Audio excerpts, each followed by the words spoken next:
Okay, I'm ready to make this video now. It has been 4 months since I made the dilemma of non-vegan loved ones.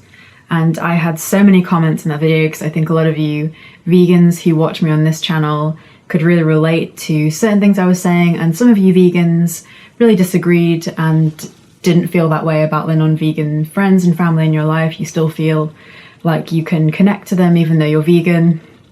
So I thought I'd give you a bit of an update because since that video 4 months ago, I think a lot of things have changed for me.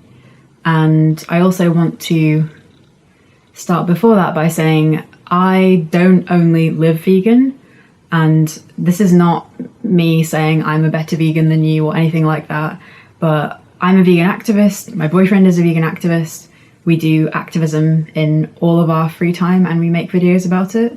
So if you're watching this video as a vegan who lives the vegan lifestyle and all and really embraces it but doesn't do any activism, then I think it's probably a lot easier for someone such as you to still feel connected to those non-vegans in your life who are consuming animal products. For me, as someone who goes and stands outside a slaughterhouse at least once a week and sees the animals pulling into their untimely death, and then has to listen to them being murdered, that obviously has a big effect on me and other activists who do that.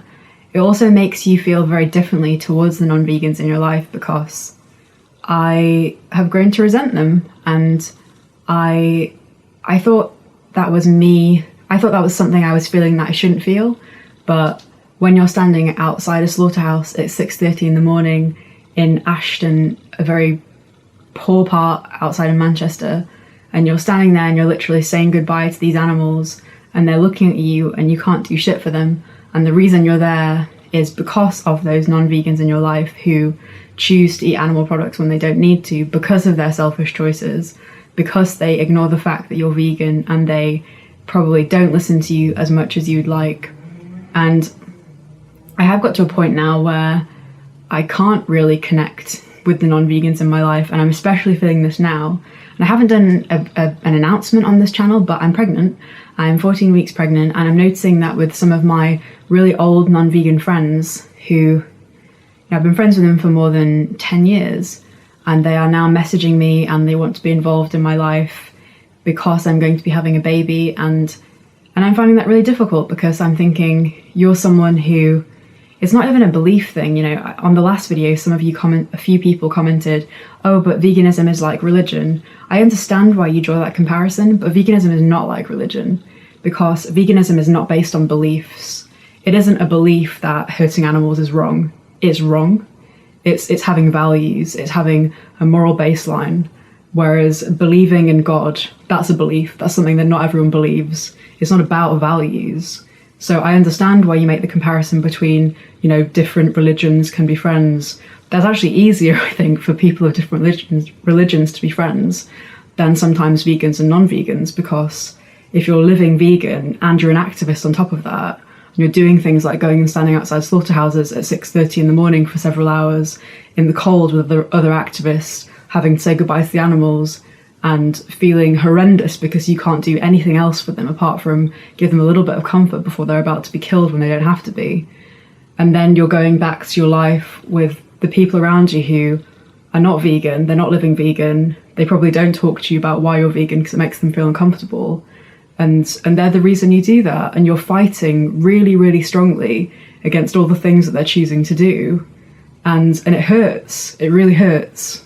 And for me, having those non-vegans in my life, I've come to a point now where I think if they cause me so much pain and they cause me so much stress, that it detracts from positive things in my life, if it detracts from things I enjoy doing, if it detracts from other friendships that bring me joy, then I don't think they're worth having.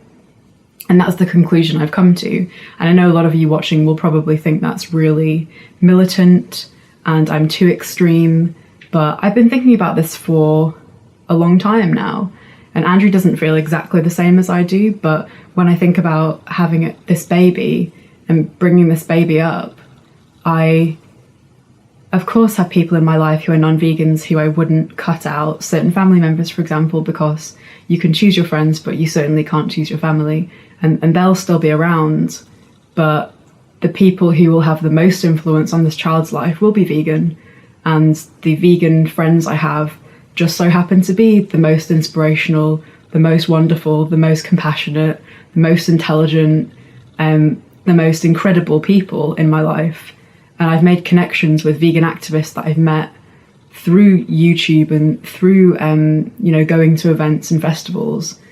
People that I've only known within the last 2 years since I've gone vegan. I feel like I've forged such strong connections with them in a shorter space of time than people I've known my entire life.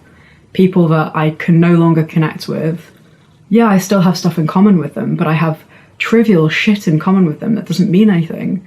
I could talk to them about, clothes or makeup or travel or something, but if I really want to talk about the thing that means the most to me, which is being an activist and changing things, that makes them uncomfortable. And I know it makes them uncomfortable.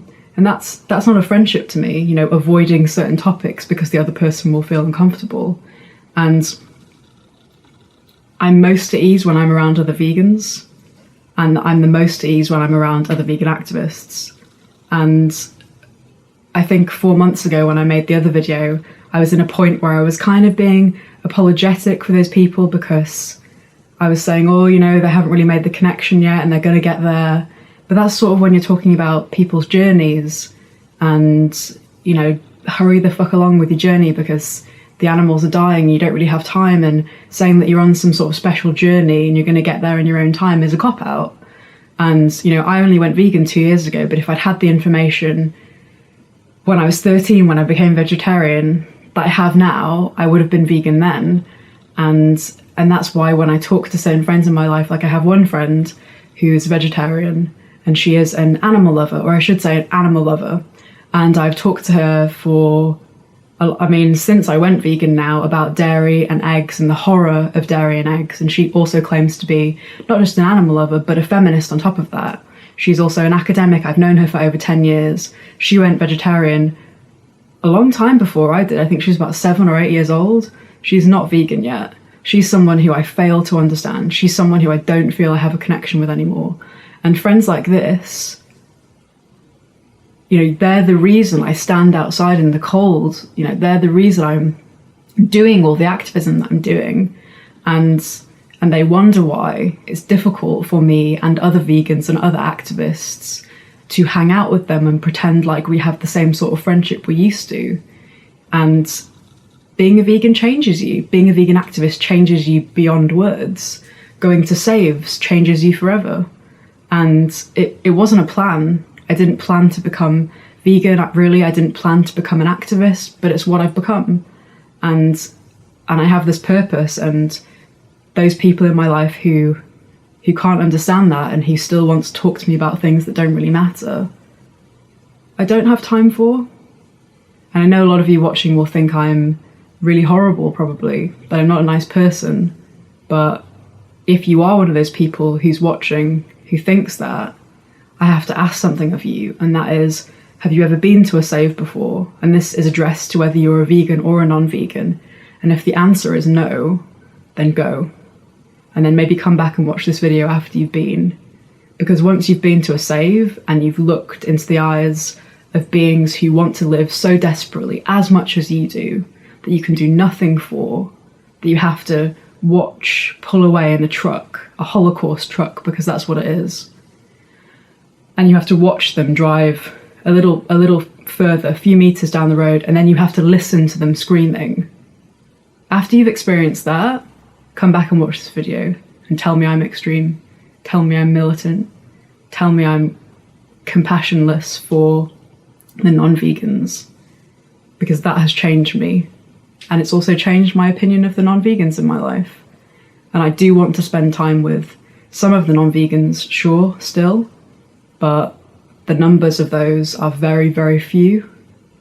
And there are some non-vegans in my life now who I can see in the not so distant future becoming vegan. It's just taking them a little bit more time. They're overcoming mostly ego, but I can see them getting there.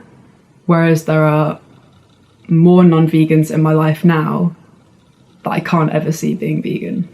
I just can't. And for me to waste energy on them when I could be putting it into something useful like activism or a friendship with a vegan that doesn't cause me so much intense pain, I think I'd rather do that. So that's how I'm feeling. And I know the tone of this video is very different from the previous one. It's kind of, I guess it's more real and it's more raw. Or maybe that's not true. I think I just feel more certain in my thought process with this now. And I've come to a more resolute conclusion in that I think if a friendship causes you more pain than pleasure, and if you have to put, and if it brings you more negative energy than positive, then that's telling you something. And for most of the non-vegan contacts in my life, that's where I am right now. So I'm not cutting people out, but I'm not actively going to be spending time with them.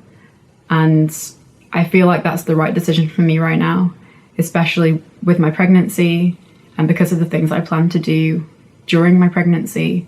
And just when the baby is born, I really do want the baby to be around people who are full of compassion and love and who will be good examples for this child. And I'm sorry, but I don't think a non-vegan can be that in the same way, because you can't preach compassion and consume the bodies of beings who wanted to live. It's hypocritical, it's contradictory.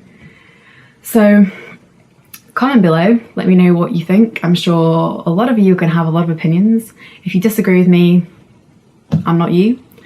And I'd like to hear from you. And if you want me to make more videos like this, or if you want me to do another one in 4 more months to see if my opinion about this has changed even more, then let me know. That's all for today.